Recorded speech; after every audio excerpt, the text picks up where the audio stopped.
Bonjour à tous, ici le Geekophile et je suis avec Florent. Et donc on va se retrouver sur la suite de nos films, enfin le top 10 des films de février. Ouais. Voilà. Et on va repartir donc cette fois-ci au numéro 5. Numéro 5. Alors moi numéro 5, j'ai mis le dernier Alejandro Amenábar. j'ai pas vu. Alors le film s'appelle donc Lettre à Franco. Ouais. Alors, grossièrement l'histoire, on raconte donc la fin de vie d'un auteur qui s'appelle Miguel de Unamuno, qui est un très grand auteur espagnol, qui est un petit peu le Victor Hugo espagnol, hein, qui a vraiment une carrière très prolifique. Il a fait de la pièce de théâtre, il a fait du film, etc. Il a fait beaucoup de choses. Et cet auteur, en fait, il a été aussi à l'université, il a été recteur à l'université, il a fait des articles journaux et sa parole était presque devenue de l'or en fait, parce que à chaque fois, donc c'était quelqu'un qui se remettait beaucoup en cause, hein, il a été catholique, puis après il a été athée, etc. Et il a remis en cause beaucoup de choses de sa vie. Mais on arrive à la fin de sa vie, il devient un petit peu rigide et il est pro-révolution. On est encore au début, alors la guerre, on est encore dans la guerre d'Espagne. Et pendant la guerre d'Espagne, il y avait donc ceux qui vont devenir plus tard les franquistes, parce que c'était à la base pas Franco qui était à la tête de la révolution, mais Franco était un des généraux de cette révolution. Et il va soutenir cette révolution parce que pour lui, il pense que c'est bon, c'est socialiste, en fait, ce socialisme qui est amené par cette révolution, pour lui, c'est la bonne solution pour la République. Il dit ça, c'est ce qu'il faut pour la République, il faut la révolutionner comme ça. Et il va devoir, en fait, remettre en cause progressivement son idée, quand il va se rendre compte que cette révolution, elle va enfermer des gens, notamment des amis à lui, qui sont juste parce que ils sont communistes. Ah ouais, mais c'est bizarre, ils sont communistes, donc ouais, on les arrête, mais on n'explique pas vraiment pourquoi. Ah, il y a un ami qui est franc-maçon, on l'arrête parce que pareil, franc-maçon, c'est des ennemis de la nation. Et il va commencer à se remettre en cause, il va voir des gens qui vont venir le voir en disant écoutez, vous avez de l'influence, est-ce que vous pouvez pas faire quelque chose? Il va dire oui, pas de souci, ils vont m'écouter, et il est tellement sûr de lui que en fait pendant des mois et des mois il va être tranquille en se disant c'est bon, de toute façon mon pote, si je vais le faire libérer, je vais aller voir les généraux, etc. Et tout le long du film, il va vraiment être presque persuadé de son idée, et c'est vraiment sur les 20 dernières minutes du film qu'on va voir cette remise en cause de tout ce qu'il pense. Et en même temps, en parallèle, on suit aussi Franco, comment Franco il est arrivé au pouvoir, on sait comment il a progressivement grappillé des points, parce qu'à la base c'était un général qui avait fait des batailles notamment en Afrique du Nord, et qui ensuite est revenu en Espagne en étant un des grands vainqueurs d'Afrique du Nord, etc. Bref. Du coup, c'est un film sur l'idéologie qui est remise en cause par la réalité. C'est ça. Il se dit ah ouais, mais ça c'est des bonnes idées, et progressivement il va voir ses espoirs en fait un petit peu s'effondrer progressivement. Parce que en fait, quand tu m'en parles, ça me fait un peu penser à la liste de Schindler, où là t'as un soldat nazi qui va dire en fait peut-être changer de camp, ou alors Amen. Tu m'en avais parlé. Cet officier nazi qui se rendait compte de l'horreur des chambres à gaz, et il s'est dit non, en fait c'est pas bien d'être nazi. Je me rends compte que. Et moi je trouve que c'est très prenant. Il y a peut-être quelques longueurs, mais franchement c'est un très bon film. Alors pour ceux qui connaissent pas Alejandro Amenábar, c'est celui qui a fait le film Les Autres, Los Otros en version originale, qui est un film qui est juste excellent. Il faut pas trop en révéler parce que c'est vraiment un film à twist. Et la réelle est magnifique. La réelle est magnifique. C'est avec Nicole Kidman, et franchement grand film. Il a fait aussi Agora, qui est moins bien, moi j'ai trouvé très long. C'est historique, c'est du semi-péplum. C'est ça, voilà. Bon, c'est pas ce que j'ai préféré, mais en tout cas ici, pour moi c'est un bon film, un très bon film. Donc je recommande vraiment, si vous voulez voir un film historique qui est à la fois aussi mettre en avant des personnages qu'on connaît pas forcément nous en France, puisque alors je vais me faire taper sur les doigts par mon avis par les profs de littérature qui doivent connaître, mais bon, voilà, je ne connaissais pas bien cet auteur. Mais c'est bien aussi quand le cinéma il te fait découvrir des pans historiques que tu connaissais pas. Et en plus c'est une société indépendante de distribution, et c'est pour ça que c'était uniquement en VO, il n'y avait pas de VF, donc c'était plutôt intéressant en plus d'aller voir un film comme ça. D'accord. Ok. Alors moi en numéro 5, j'ai mis un film qui a une très faible distribution, mais en fait juste au titre, à l'affiche, à la catégorie du film, je me suis dit il faut que je vois ça, c'est tellement rare. c'est La dernière vie de Simon, que j'étais obligé d'aller voir à Lons-le-Saunier. Donc j'ai pris ma voiture, j'avais plus d'1 heure de route pour y aller. Et ça valait le coup. J'étais content, ça valait le coup.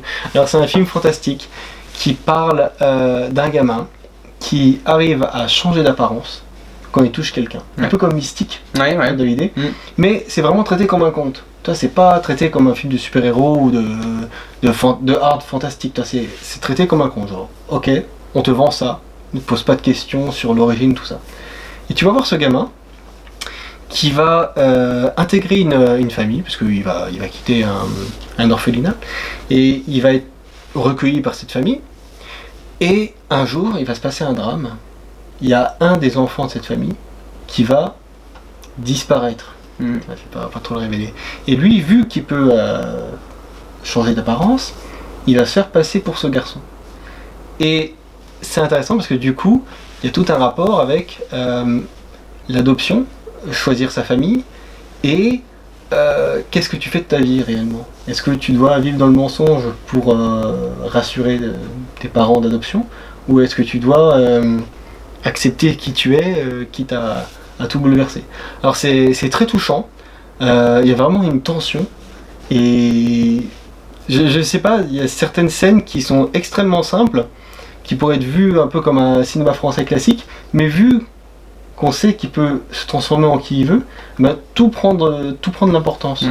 Il y a, le réalisateur, il s'est beaucoup inspiré de ce qu'a fait Spielberg avec E.T. Il y a une ambiance qui fait énormément penser à ça.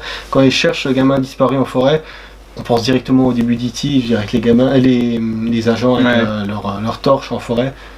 C'est très très référencé, mais voilà, c'est touchant et c'est rare d'avoir des films fantastiques avec une idée aussi prenante en France. Donc moi j'ai été capté de bout en bout. Il y a juste peut-être un ou deux défauts, c'est au niveau du jeu d'acteur. Par exemple, à un moment il y a une chef de flic. Quand je jouais, je faisais un peu c'est pas ouf. Mais voilà, c'est minime par rapport à ce que vend le film. C'est assez tragique et moi j'ai été pris dedans. Ouais. Grosse déception de ne pas l'avoir vu celui-là parce que j'ai pas eu le temps d'aller à Lons malheureusement. J'ai essayé de négocier avec mon cinéma Ornans. Il a essayé de négocier avec... je vous mets les mails, j'ai envoyé des mails à ma mairie pour savoir s'ils pouvaient l'avoir. Ils m'ont dit si on vous trouve du temps, donc c'est pas encore perdu, je peux peut-être encore le voir, mais bon, on verra.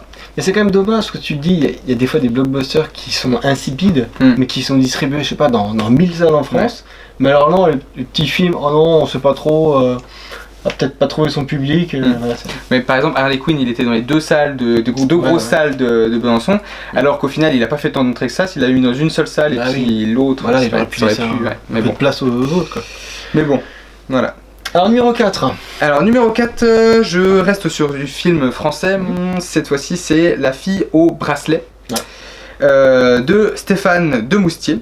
Alors qui avait fait un film qui s'appelait Terre battue. Alors j'ai pas vu de film non plus de lui. Un gamin qui fait les finis, c'est aussi. Ouais c'est ça, mais pareil, j'ai pas vu. C'est le premier film de lui que je vois. Et du coup qui fait du piston dans ce film. Oui, parce que il fait jouer sa sœur. C'est ça, Anaïs Demoustier qui joue, voilà, qui a été scénarisée pour le meilleur actrice. Meilleure actrice, ouais. Dans Alice le maire. Voilà, et donc ici on retrouve donc beaucoup de césarisés, puisqu'il y a Alice Demoustier, Roche Dizem, et puis alors une nominée qui n'a pas gagné de César, mais Chiara Mastroianni. Ouais, c'est vrai. Donc 3 personnes qui ont été nommées ou qui ont eu un César cette année, et donc un film sur un procès. En fait, ça commence sur une arrestation. On sait absolument rien et il faut vraiment attendre un certain temps avant de comprendre pourquoi cette jeune fille s'est fait arrêter. Donc c'est la fille de Chiara Mastroianni et Roche Dizem qui se fait arrêter et on suit son procès. Et on suit donc son père, il assiste au procès, sa mère, elle ne veut pas au début assister au procès. Ouais, elle a des raisons très personnelles. Voilà. Et là, ce qui est bien avec ce film, c'est que tout le long du film, on ne sait pas vraiment si elle est coupable ou pas. En fait, ce qui est intéressant, c'est qu'on n'a pas l'histoire plus le procès, on a le procès, et à travers le procès, on comprend l'histoire, ou alors on essaye de la comprendre, avec les différents points de vue, et surtout comment est-ce que les avocats peuvent retourner l'affaire, et par exemple, tu vois, le rôle de Anaïs Demoustier, tout le long du film, me disait « Oh mais quelle connasse !» Mais elle le joue tellement bien, je me suis dit quelle connasse, mais bravo, tu joues super bien. Les deux avocates dedans sont incroyables. Ouais, vraiment. Moi, pour les deux, elles pourraient être nominées au César de meilleure actrice secondaire parce qu'elles sont incroyables les deux. Qu'est-ce que tu as pensé de l'actrice principale? Il y en a toujours qui disent oh, c'est une révélation. Moi, l'actrice principale m'a pas marqué plus que ça. Je l'ai trouvé. Bon, alors, je sais que c'est normal qu'elle soit un peu mutique, qu'elle parle pas beaucoup. Moi, j'ai pas trouvé que c'était une révélation forcément particulièrement. Voilà. Je trouve qu'elle joue bien, mais c'est pas le personnage qui m'a le plus fait dire ah putain, ça c'est incroyable. Donc elle joue bien, le scénario moi j'ai vraiment bien aimé. J'ai un peu été déçu un petit peu par la fin. Parce que voilà, on a l'issue du procès. C'est pas une queue de poisson, mais disons que en fait la révélation n'est pas le plus important dans le film. C'est ça. C'est plus le cheminement. Mais en fait ce qui est intéressant, c'est que les révélations dans le film, c'est pas les révélations de l'affaire judiciaire, c'est ce que tu apprends sur l'intimité de ce personnage. Par exemple pour sa famille, il se dit ah bon ma fille, j'étais pas au courant. Et c'est ça qui est tragique finalement. On se dit regarde la machine judiciaire finalement. On balance la vie privée devant une audience, voilà. Et puis la famille, même les parents qui apprennent des choses, c'est assez terrible. Après tu vois en termes de film de procès, il y a un film qui était sorti il y a 1 ou 2 ans qui s'appelle Une intime conviction. Et j'étais peut-être plus pris dans l'affaire parce que là tu avais une affaire réelle. Du coup, tu suivais un personnage secondaire inexistant dans la réalité qui s'intéressait à fond à cette affaire et qui avait une obsession. Et j'étais plus pris dedans. Là, du coup, apparemment, c'est un remake d'un film espagnol. Ah oui. Mais oui, ça reste du très bon film français. J'ai hésité à le mettre, je crois qu'il était 11e dans mon classement. Mais oui, grosse recommandation. Franchement, ça se laisse bien regarder en plus. C'est vraiment pas mal. On passe au numéro 4. Alors moi, j'ai mis Judy de Rupert Gould. Alors Rupert Gould qui avait fait il y a quelques années True Story avec James Franco et Jonah Hill. Ouais. J'étais pas très convaincu par le film. C'est le tueur, je suis un journaliste, je vais savoir s'il a vraiment tué des gens. C'était un petit peu bancal. Mais là, du coup, on va traiter de la fin de carrière de Judy Garland. Donc Judy Garland qui est très connue pour avoir joué Dorothy dans Le Magicien d'Oz. Donc un film d'entre-deux-guerres, extrêmement connu. Et du coup, on va avoir cette femme qui va avoir ses 2 enfants et qui va continuer de faire du musical pour pouvoir survivre, pour gagner suffisamment d'argent pour permettre à ses enfants d'aller à l'école. Voilà, elle les amène en tournée. Et en fait, cette vie, elle correspond plus à personne parce que c'est extrêmement fatigant.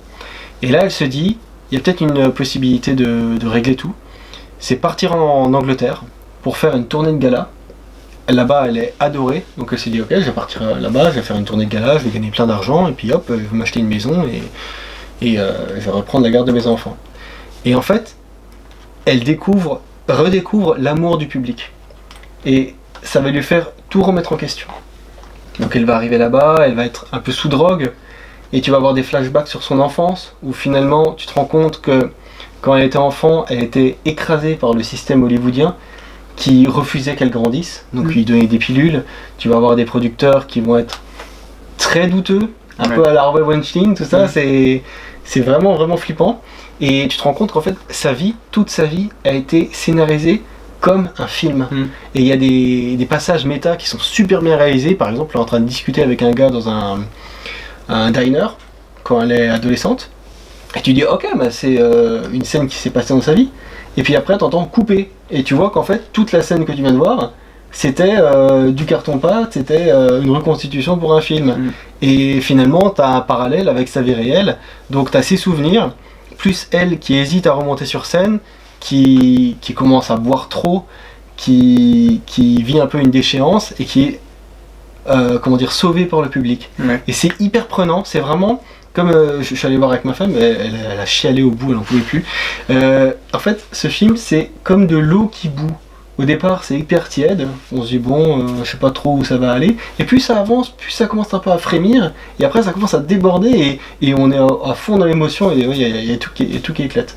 Et ouais, c'est vraiment hyper prenant. Ça m'a beaucoup fait penser au film qui s'appelle Stan et Ollie, qui était sorti l'année dernière, qui parlait Aussi un peu de la fin de carrière de Laurel et Hardy qui partait aussi en Angleterre pour un peu se refaire une vie, et tu as ce rapport méta avec le film qui parle de film. Là on parle d'une chanteuse, d'une ancienne actrice, c'est très beau. Renée Zellweger, elle mérite totalement son Oscar ouais. Et tous ces autres prix qu'elle a eu, et vraiment voyez-le en VO, voyez-le en VF, même la VF est bonne parce que toutes les chansons sont forcément sous-titrées, c'est les passages les plus merveilleux. Magnifique. Et bien maintenant on va passer au top 3. Top 3, ouais. Et donc moi je vais continuer avec donc une comédie. Ça s'appelle donc Un divan à Tunis. Ah, je l'ai pas vu. Qui est un film de Marel Labidi Labbé. Alors c'est son premier long métrage apparemment. C'est donc l'histoire, pour ceux qui ne connaissent pas, parce qu'elle est sortie dans des petites salles, c'est donc une psychanalyste donc, d'origine de Tunisie, donc elle est tunisienne, qui a fait ses études en France, fini ses études en France à l'université, qui est donc diplômée de psy et qui en fait décide de retourner en Tunisie. Et parce qu'elle se rend compte qu'il y a, elle le dit, il y a 4 psychanalystes dans ma rue à Paris, ça sert à rien, on est trop. Alors qu'en Tunisie, c'est quelque chose qui n'existe pas, enfin qui n'existe quasiment pas, et qui est très très peu connu.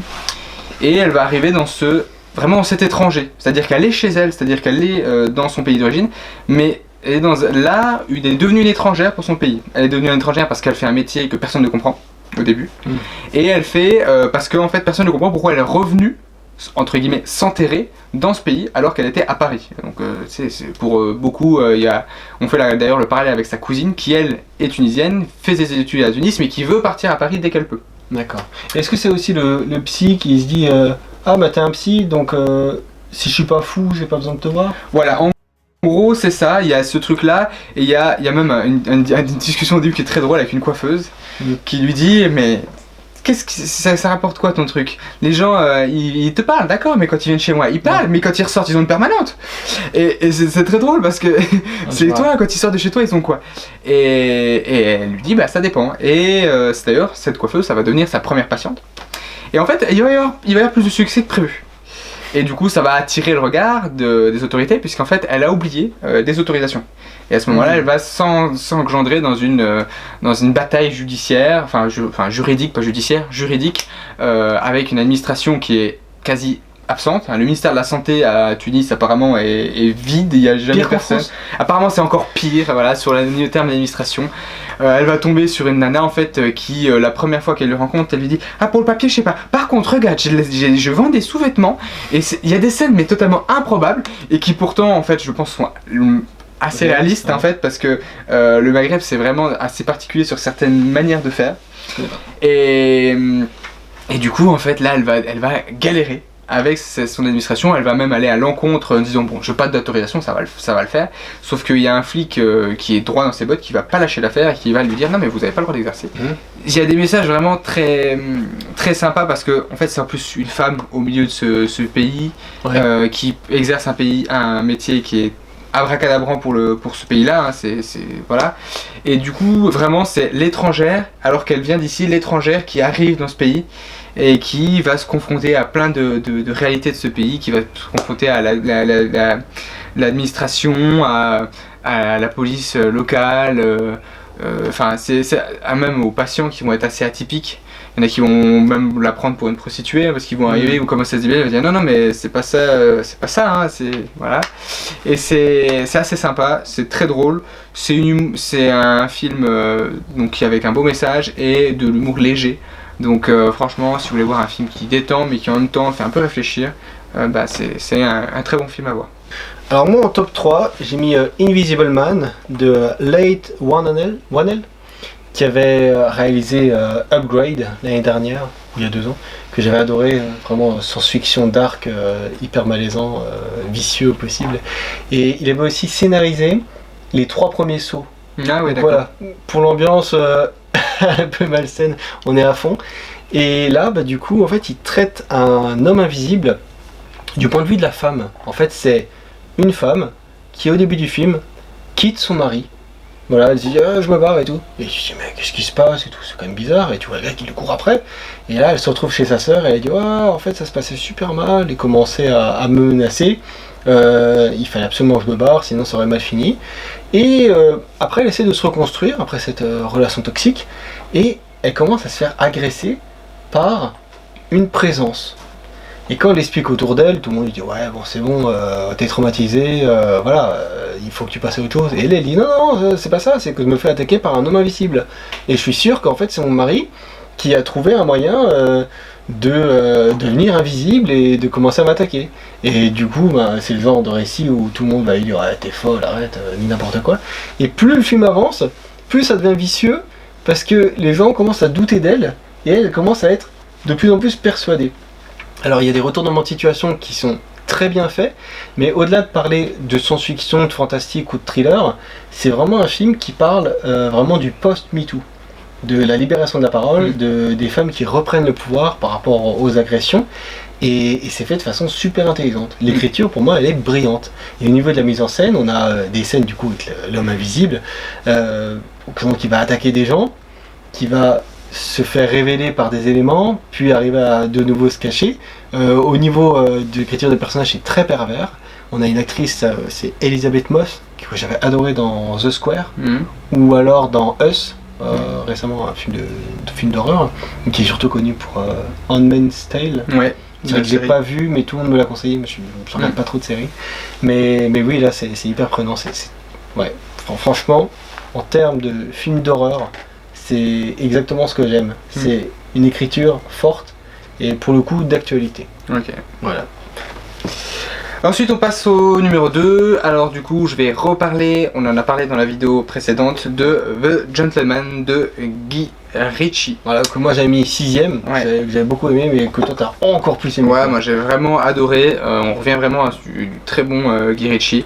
J'adore le rythme, j'adore le montage, je trouve que les acteurs sont incroyables. Notamment Hugh Grant qui joue ce scénariste journaliste là, qui va juste faire son chantage tout le long, qui crée une histoire dans l'histoire. C'est très très Matthew McConaughey, il est très convaincant aussi dedans. Franchement, moi je trouve que l'idée aussi du gang qui se planque chez les lords et tout, enfin je trouve ça l'idée, j'adore. C'est génial. Et puis en plus Matthew McConaughey qui est un acteur américain texan, qui a un accent très prononcé, le voir dans un film anglais jouer un lord, voilà, voilà. Voyez-le en VO. Ouais, franchement il a réussi à dissimuler son accent texan, contrairement à quand il jouait dans la série True Detective où il avait un accent, on comprenait rien de ce qu'il disait. Marmonne. Voilà, bah là il a réussi à avoir à parler de manière plus claire et d'avoir moins cet accent texan. Mais franchement, je recommande ce film, moi personnellement j'ai adoré. Voilà, et puis si vous voulez en savoir plus sur ce film, allez voir la première partie, Florent en reparle. Détail un peu plus. Voilà. Alors, mon numéro 2, c'est ton numéro 1. Voilà. J'ai mis 2 de Filippo Magnetti. Alors j'ai jamais vu de film non plus, non plus. Alors au niveau de l'histoire. Alors ça parle de quoi? Ça parle donc de deux dames âgées qui sont amoureuses l'une de l'autre, et l'une de ces deux dames ne l'a pas dit en fait à ses enfants. C'est ça. Et à sa famille, et ces deux veulent vendre un des deux apparts et partir, se barrer en Italie. Sauf qu'en fait ce qui va se passer, c'est qu'il va y avoir un événement, un AVC. Dramatique. Un AVC donc de cette dame qui a la famille, qui va du coup ne va pas pouvoir en fait, ça va remettre en cause tous les plans. C'est ça. Et du coup on va devoir vivre cet amour en fait, puisque la voisine qui était l'amoureuse en fait va avoir du mal à pouvoir voir son amoureuse. C'est ça, parce que du coup elle va être confrontée à la famille, l'aide-soignante du coup qui va s'occuper de cette femme qui a eu un AVC en disant non mais vous inquiétez pas, je peux m'en occuper, je peux être présente. Et c'est quand même bizarre cette voisine qui est tellement présente, et du coup la fille elle commence à avoir des doutes, elle se dit mais est-ce qu'on m'aurait pas caché quelque chose. C'est très fort, c'est très prenant. On a vraiment une vraie romance dans tout ce que ça peut avoir de fort et de dramatique. J'ai été pris dedans. Et les actrices sont incroyables, et puis franchement, donc c'était les trois actrices sont incroyables. Léa Drucker, Barbara Sukova qui est une actrice allemande, mais qui a un français parfait. Vraiment. Et puis Martine Chevalier. Voilà, qui sont trois sociétaires de la comédie française, si je crois bien, et qui a fait beaucoup de théâtre. Un petit peu de second rôle en France, mais du coup là, magnifique. Ouais. Incroyable. Tout se lit dans l'œil. Et il y a des scènes qui sont poétiques. Elle est un peu mieux quand sa voisine va la voir pour lui parler. Ça se fait de façon très subtile. Ouais. Et du coup, ça m'a beaucoup fait penser au film Les Noces rebelles de Sam Mendes, avec aussi ce couple qui est contraint à voir ses projets détruits par un événement. Dans Les Noces rebelles, c'est tiens, on va partir à Paris, ouais, c'est cool. Et la femme tombe enceinte, bam, ça remet les projets à l'eau. Là, on a à peu près le même regard. Ouais. C'est très prenant, c'est très fort. Moi, j'ai été complètement touché. Et mon numéro 1, c'est Darkwater de Todd Haynes. Donc, Todd Haynes, un réalisateur que j'adore. Je vais citer 3 films de lui que vous avez peut-être vus. C'est Loin du paradis, qui est sublime. Il a fait que des films sublimes. Il a fait Carole, qui parle aussi d'une relation homosexuelle entre 2 femmes, et qui a fait Le Musée des Merveilles, avec une histoire d'amitié de 2 enfants à travers le temps. C'est parfait. Et là, il se lance dans le film d'enquête, le film dossier, sur l'entreprise pétrochimique DuPont, et surtout sur un des avocats qui a révélé une affaire, apparemment c'est une histoire vraie, qui est incroyable. C'est un avocat qui au départ défendait DuPont, mais confronté un peu à la réalité des méfaits de tous ces produits toxiques rejetés dans l'eau, qui a infecté des bovins, qui a infecté des humains, qui a tué énormément de monde, et ben il va se dire, mais en fait DuPont c'est des salauds. Et en fait tout le film ça va être lui qui va essayer de faire tomber DuPont, qui va se lancer en procès pour ces agriculteurs, pour toutes les personnes affectées, et on va voir ces dossiers se monter. Il y a vraiment un côté épique là-dedans, et ce que j'ai beaucoup aimé, c'est que du coup tu vas voir l'affaire traitée sur 20 ans. Donc lui qui va commencer en tant qu'avocat, tu vois, et plus le temps va avancer, plus il va être affecté, donc il va commencer à presque être voûté, comme s'il était écrasé par l'affaire, et tu vas voir, il va commencer à avoir des cheveux blancs, c'est les gamins qui vont grandir, sa femme qui lui dit « t'es jamais là, tu t'occupes plus de son affaire que de ta famille », et lui qui a vraiment cette obsession de sauver toutes ces personnes. Il y a des scènes de tension qui sont très fortes dans le film. Par exemple, il y a une scène où il va entrer dans sa voiture et juste mettre le contact. Et ça, c'est filmé comme s'il y avait une bombe dans la voiture. Et lui, il se dit, qu'est-ce que je fais? Est-ce que là, je risque pas ma vie? Et on voit le gars qui est terrassé par l'affaire. Et on a envie que ça réussisse. On est avec lui quand il est en train d'ouvrir ses cartons d'archives. Il y a 1 million de dossiers. Et tu vois, 5 ans après, il y a tout qui est classé. On se dit, mais comment il a fait? Alors qu'il y avait, je sais pas, 2 vies pour tout classer. Il est formidable, Mark Ruffalo, dans ce film. Il aurait mérité un Oscar, je pense. Et ouais, là, je pense que c'est certainement dans le top de fin d'année. À mon avis, il sera très bien classé. Bon, voilà, j'essaierai de le rattraper. Voilà, c'est tout pour ce top des films de février. Finité. Incantatem.